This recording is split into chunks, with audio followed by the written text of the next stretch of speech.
Somnifère, le podcast. L'enfance est un secret, un coffre au trésor dont nous gardons pour toujours la clé, un rêve à rêver pour toujours, une histoire qui recommence à chaque instant. L'enfance et tous ses enfants à venir, des millions d'enfants et autant de souvenirs. L'enfance est ce tout petit supplément d'âme, cette petite flamme que l'on garde en soi pour réchauffer son âme, écrit Jean-Pierre Guénot.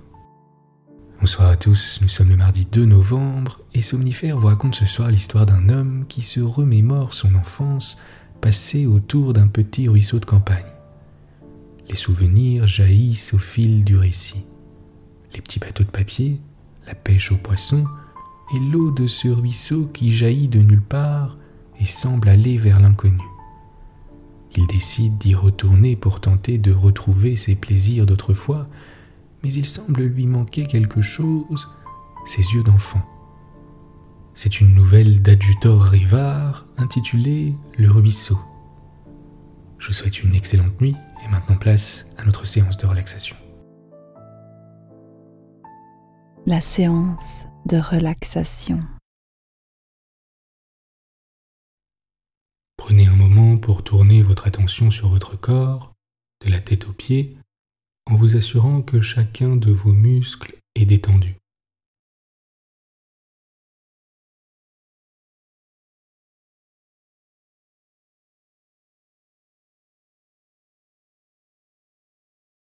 À présent, portez votre attention sur les parties de votre corps que je vais citer, en prenant quelques secondes pour les relâcher complètement une par une, à mesure que je prononce le mot « relâche ».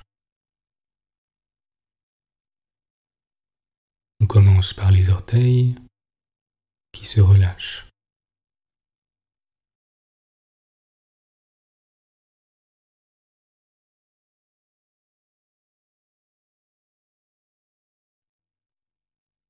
La plante des pieds se relâche.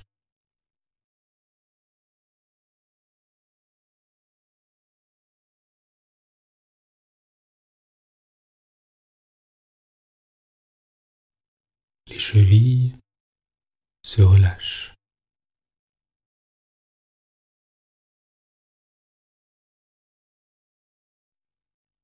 L'ensemble de vos deux pieds est maintenant complètement relâché.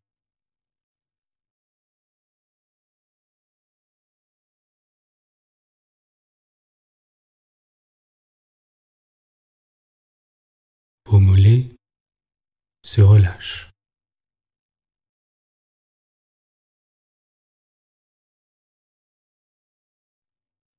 Vos genoux se relâchent.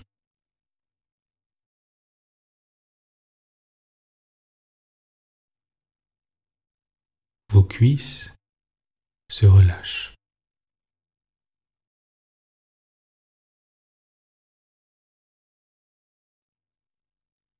Vos fesses et votre région pelvienne se relâchent.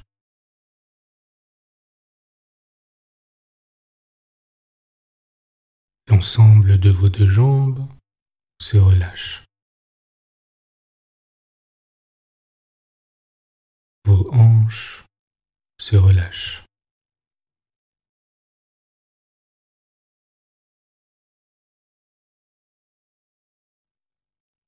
Prenez quelques secondes pour porter votre attention sur le bas de votre corps, qui est complètement relâché, et notez comme c'est agréable.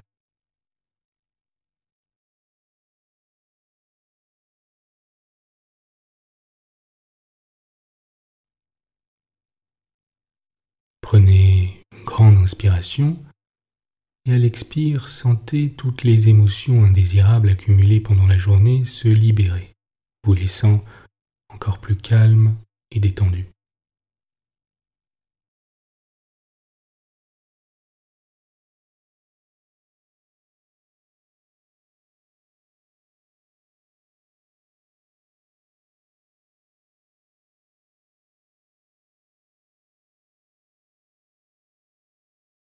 Portez maintenant votre attention sur votre ventre qui se relâche.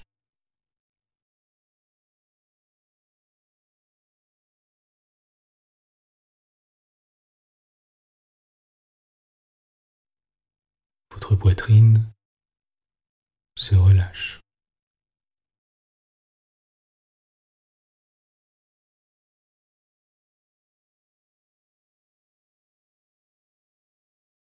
Le bas de votre dos se relâche.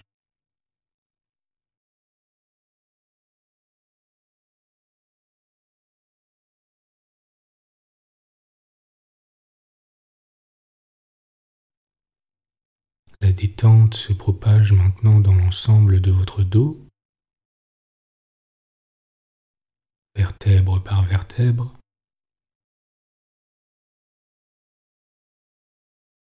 jusqu'à vos trapèzes qui se détendent également et qui se relâchent.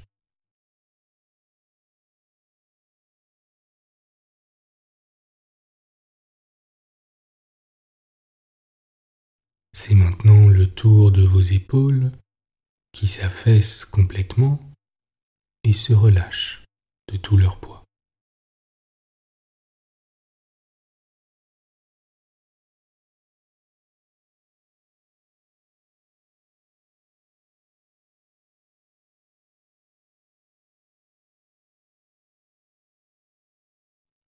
Votre nuque et votre cou se relâchent.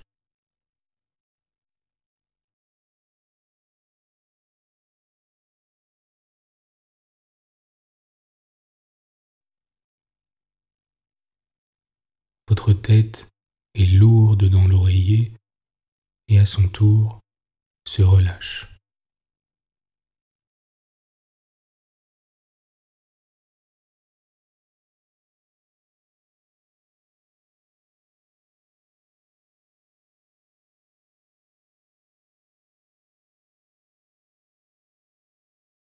L'espace entre vos deux sourcils se relâche.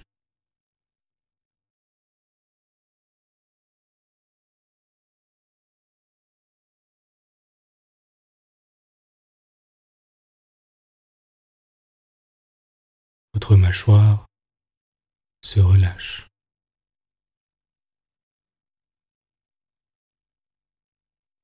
Vos paupières sont confortablement posées sur vos yeux, sans tension, et votre front se déplisse.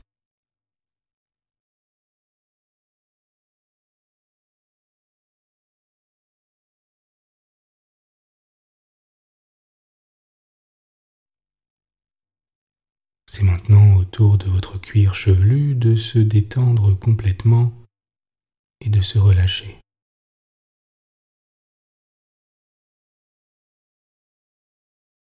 Prenez une grande inspiration par le nez et expirez par la bouche à votre rythme.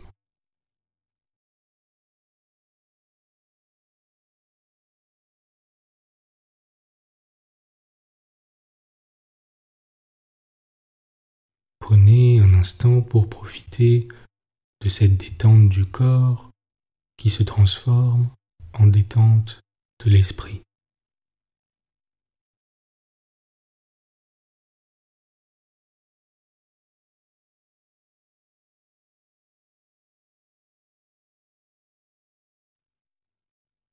Notez le mouvement de votre poitrine qui monte à l'inspire et redescend à l'expire, comme c'est apaisant et réconfortant.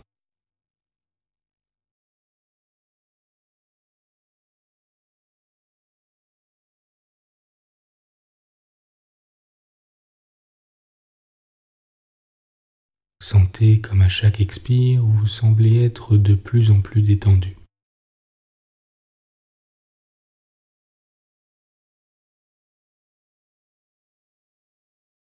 Concentrez simplement votre attention sur votre respiration pendant quelques instants, sans être en attente de quoi que ce soit, en étant tout simplement présent, déconnecté du monde.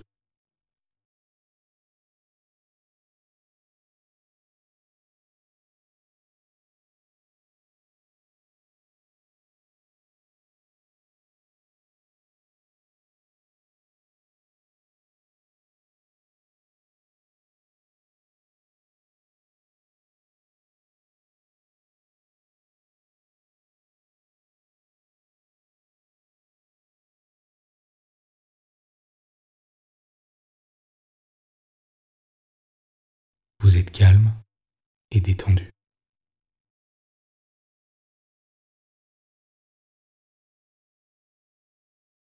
L'histoire du soir. Adjutor Rivard, le ruisseau. Entre la terre de chez nous et la terre du voisin, il y avait un cours d'eau. Au sortir du bois où elle prenait sa source, cette eau limitrophe faisait d'abord quelques méandres sous les broussailles.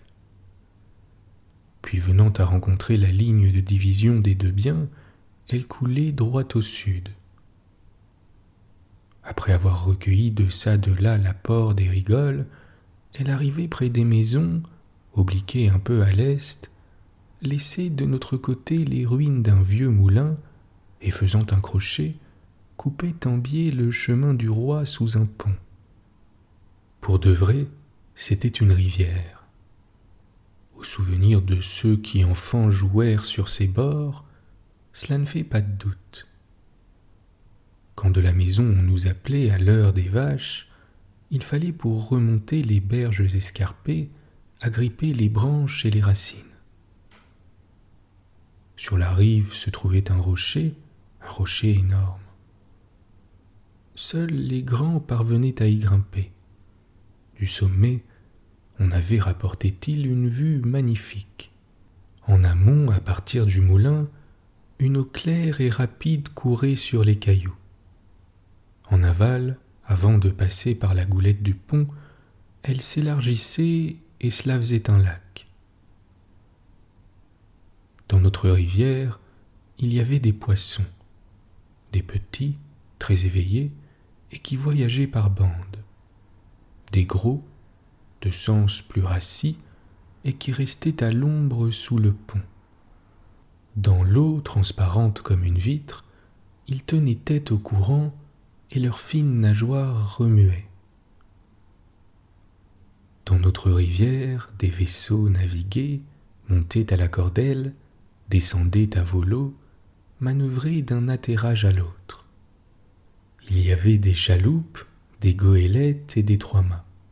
Rien n'est plus facile que de distinguer ces diverses sortes de bâtiments.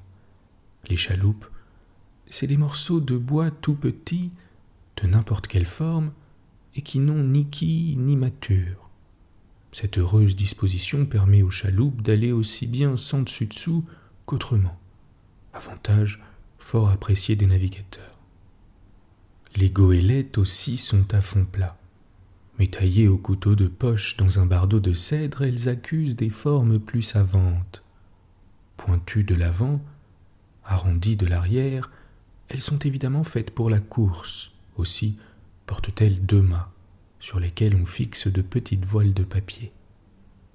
Quant aux trois mâts, ils sont construits suivant un gabarit plus compliqué. Les meilleurs sont ceux qu'on fait avec de vieux sabots convenablement gréés. On en taille aussi de très beaux et qui tiennent fort bien la mer dans les pièces de fond d'une barrique. Mais d'où qu'ils sortent, et quelle que soit leur forme, on les reconnaît d'abord à leur triple mâture et à leur puissante dimension. Il va sans dire que les trois mâts, gros bâtiments de charges sujets à échouer, ne voyagent sûrement que sur les eaux profondes, par exemple sur le lac près du pont. Ailleurs, ils ne valent rien. À tout instant, ils engravent ou donnent sur les cailloux. Ah, si vous aviez vu nos goélettes descendre la rivière et sauter le rapide. Cela n'allait pas toujours, vous le pensez bien, sans avarie. Une goélette mal arrimée chavirait avec sa cargaison, ou une chaloupe mal à propos se mettait en travers du chenal.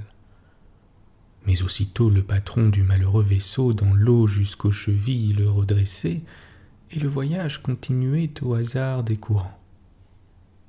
Dans l'eau calme, nos vaisseaux se comportaient mieux encore. On amurait convenablement les voiles, chacun soufflait dessus, et les fins voiliers traversaient la mer d'une seule arisée. Un jour, un petit garçon de la ville arriva avec un bateau à vapeur en fer blanc peinturé.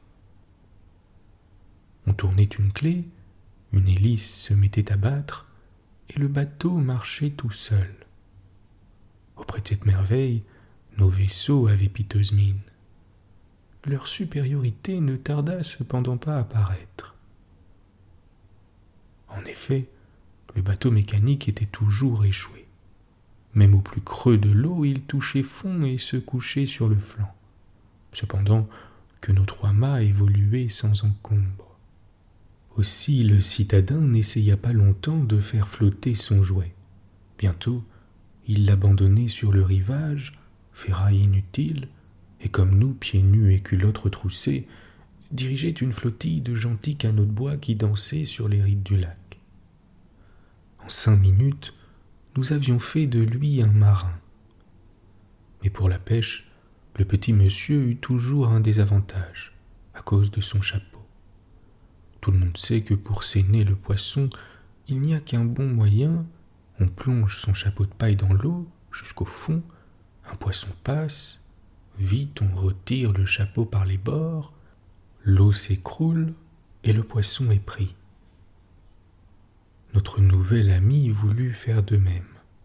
Hélas, son chapeau, son joli chapeau blanc au ruban bleu, sortit de là veule, flasque, d'une couleur sans nom et n'ayant plus forme humaine.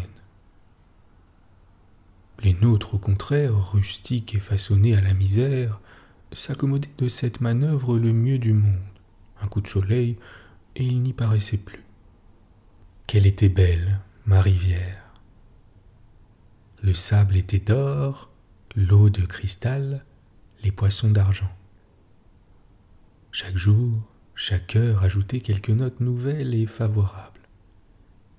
S'il faisait beau temps, le soleil mettait des diamants sur la rive, des éclairs sur l'onde. Et s'il pleuvait, il fallait voir à la surface du lac la danse joyeuse des grains de pluie. Le matin, le moulin se dressait dans la lumière comme une tour de château. Sur le haut du jour, ses vieilles pierres éclataient de blancheur. Et le soir, ces ruines prenaient dans l'ombre des formes changeantes et mystérieuses.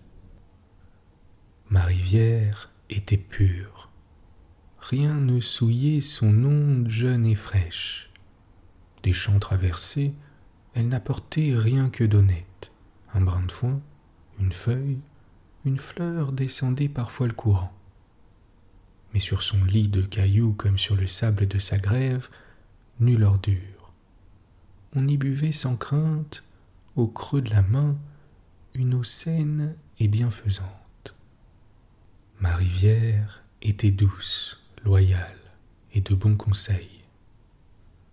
Quand une peine passagère mettait de grosses larmes dans nos yeux, c'est auprès d'elle que nous cherchions un refuge. Secrètement, elle nous consolait, à son murmure familier, les petits cœurs pleins de sanglots se calmaient. Tandis que d'une caresse toujours neuve, le flot baignait nos pieds nus. Sans cesse, elle variait ses jeux, bruissait contre les mousses, riait à travers les cailloux, descendait en cascatelle. Et avant de passer sous le pont, avant de s'en aller pour toujours dans l'inconnu, elle mettait à nos pieds comme en un miroir tout le grand ciel bleu réfléchi. J'ai voulu la revoir. Je me suis arrêté sur le chemin, longuement j'ai regardé. Et soudain, quelque chose en moi s'est brisé. Le passé, tout à l'heure si vivant, ne m'apparaît plus que comme un rêve. Devant la réalité brutale, les images d'autrefois s'éloignent, s'évaporent et s'effacent. Où est donc ma rivière? Il me semble voir ce paysage pour la première fois. C'est bien le même pourtant. Voici le chemin du roi et le pont de bois. Voici à l'ouest la maison et là-bas le vieux moulin. Mais je ne reconnais pas ma rivière. Oh, déception. Ma rivière, si belle d'il y a 30 ans, ma rivière large et creuse, c'était un maigre ruisseau, peut-être un fossé de ligne. L'inaccessible rocher, bu de tant d'efforts, témoin de tant de chutes, c'était un simple caillou roulé. Le pont n'avait que 3 pieds d'arche, et le lac profond, pareil à une mer, c'était sur le sable une mince couche d'eau claire, pas même un étang, presque une mare.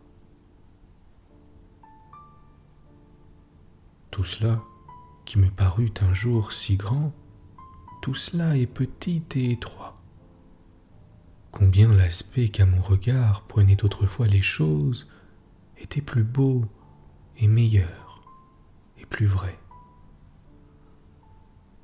Et mes souvenirs, comme des oiseaux en peine dont un coup de vent a renversé le nid, volent lamentablement au-dessus de l'humble ruisseau, sans savoir où se poser.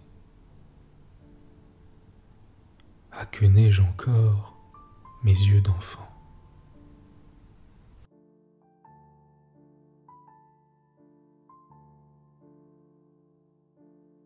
Bonne nuit. Bonne nuit.